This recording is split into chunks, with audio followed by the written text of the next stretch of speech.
Olá a todas e todos, sou João Gabriel, professor de Sociologia. E o tema da aula de hoje é responder a seguinte questão: o que é a aculturação? A aculturação é um fenômeno muito complexo, que demanda, na verdade, a gente entender um pouquinho sobre processos culturais. Mas antes de começar a falar do tema e a gente aprofundar nisso, quero te convidar a se inscrever aqui no canal do Brasil Escola e deixar o sininho ativado para receber nossas notificações. Vamos lá? Bom, então, aculturação. Olha, esse tema é um tema que envolve muitas questões assim que estão ligadas, à questão da cultura. Primeiro, eu gostaria de salientar aqui que nós vamos tentar tratar o tema da aculturação do modo mais complexo possível, Nós vamos tentar dar uma visão muito determinista sobre essa expressão, até porque grande parte das análises que se tem sobre o fenômeno de aculturação trata o fenômeno de um modo muito particular, que seria apenas a ideia de imposição de cultura. Nós vamos tentar pegar um pouco mais dinâmico essa ideia. Primeiramente, tratar cultura a partir dessa ideia de dinamismo, Cultura é algo dinâmico, cultura não está estático no tempo. Essa é uma primeira tese fundamental para entender o que a gente chama de processos culturais. Processos culturais é entendido dentro da antropologia como um conjunto de relações que as culturas detêm ao longo de um tempo. Nós estamos falando, por exemplo, de modificações, ampliações, transculturação, sincretismo, tudo isso que envolve as consequências do contato entre as culturas. Então, portanto, pensar a cultura como algo dinâmico, não como algo cristalizado ou estático, é fundamental aqui a priori. Isso também nos coloca aqui uma ideia meio que de relativizar o que são culturas, quais são os padrões culturais que são dominantes ou não, enfim, pensar um pouquinho de maneira complexa o que é cultura.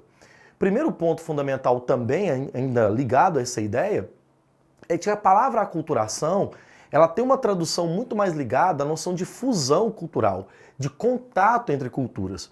E que isso tem a ver com a gente entender por um processo de interpenetração de culturas. É nesse aspecto que eu trago aqui para um debate, para dialogar com a gente, um historiador francês chamado Nathan Rothschild. Nathan Rothschild, que ainda está vivo, é um intelectual importante, porque ele vai entender a aculturação não como um fenômeno meramente de uma ligação direta ou determinista de uma cultura contra outra cultura, mas ele vai entender dessa interpenetração de culturas que ocorre quando duas culturas ou mais entram em contato. Então esse contato de uma cultura com outra e que gera, na verdade, consequências profundas e variadas consequências, é entendido como aculturação. Portanto, para que a gente deixe bem claro aqui o conceito, de acordo com Nathan Rothschild, a aculturação é todo fenômeno de interpenetração de culturas. Isso está ligado a uma noção de fusão, de mistura e de contato entre culturas díspares. As consequências desse processo podem ser variáveis.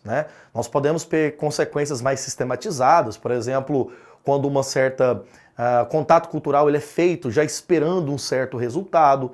Nós podemos pensar numa aculturação imposta, quando ela é determinada por uma imposição de valor, ou até mesmo por uma forma até mesmo espontânea de contato de culturas que vai gerar essa interpenetração. Então, se a aculturação é entendido como esse fenômeno de contato entre as culturas, e essas formas de contato podem ser espontâneas, podem ser impostas ou não, nós precisamos tentar aqui pelo menos elaborar, fazer um exercício intelectual de entender a aculturação no caso do Brasil.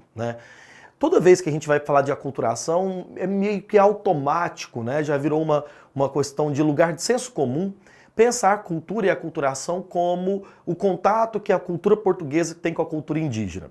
Não deixa de ser, não deixa de ser. O choque cultural estabelecido entre esses dois modelos de civilização gerou inúmeras consequências.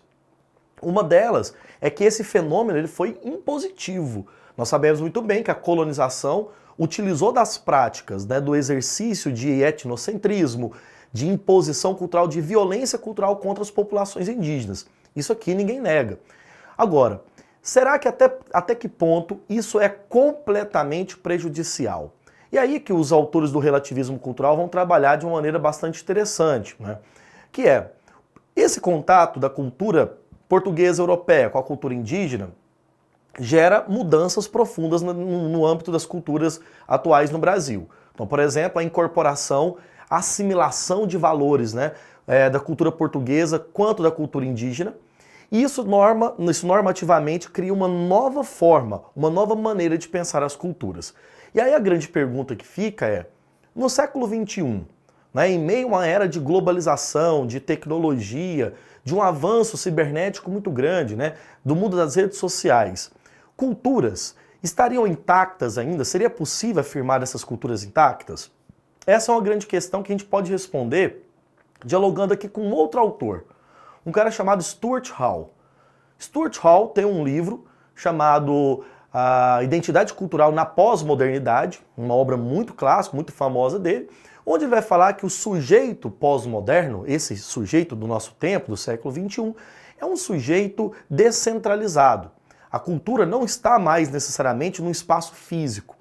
Por isso que o contato entre as culturas e o fenômeno da aculturação é um fenômeno praticamente independente da vontade humana. Ele acontece de uma maneira naturalizada de todos os fatos. Ou seja, o contato de uma cultura com outra é um fenômeno praticamente já corriqueiro e tão normal do cotidiano que já não passa mais por um certo controle humano.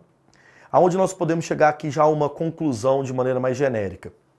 Pensar sobre o aspecto da identidade, né, das aculturações, das formas como as culturas se comunicam hoje no nosso tempo, é falar de contatos que podem ser, ao mesmo tempo, assimilados, né, naturalmente, que podem ser, inclusive, sincréticos. Quer ver um bom exemplo? A Umbanda. A Umbanda é uma religião brasileira, ela surgiu no Brasil. Mas a Umbanda, ela é fruto do contato entre culturas católicas, culturas candomblecistas, africanas, né, e, ao mesmo tempo, culturas espíritas, que nesse meio de contato gera um novo complexo cultural.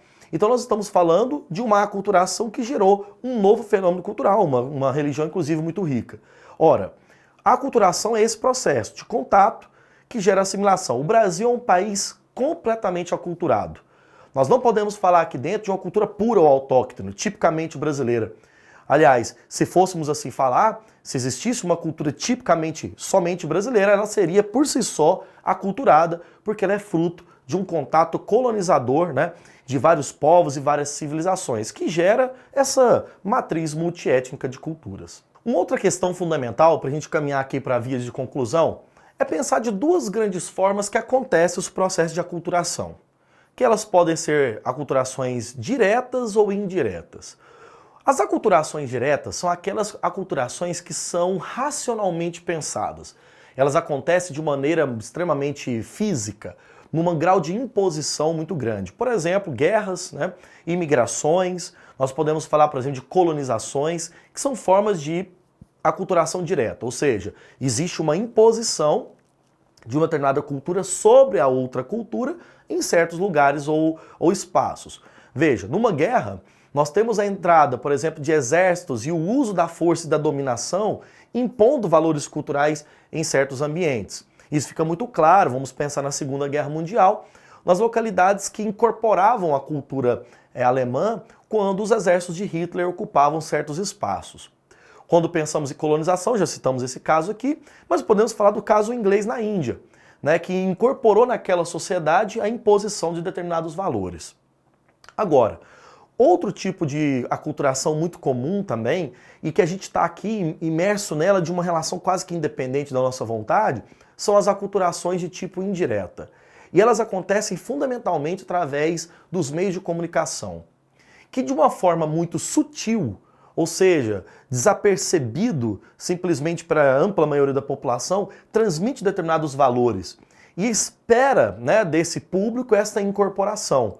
Nós podemos falar, inclusive, dos meios de comunicação como a TV, que até o início dos anos 2000 foi a principal, pelo menos o uso, né, do principal forma de meio de comunicação, utilizando, inclusive, certas formas de hábitos, valores, vestimentas, consumo. Ou seja, os meios de comunicação, de forma dissimulada, incorporam, né, e determinam certos valores, certas formas de agir, de pensar e de ser dentro de uma sociedade.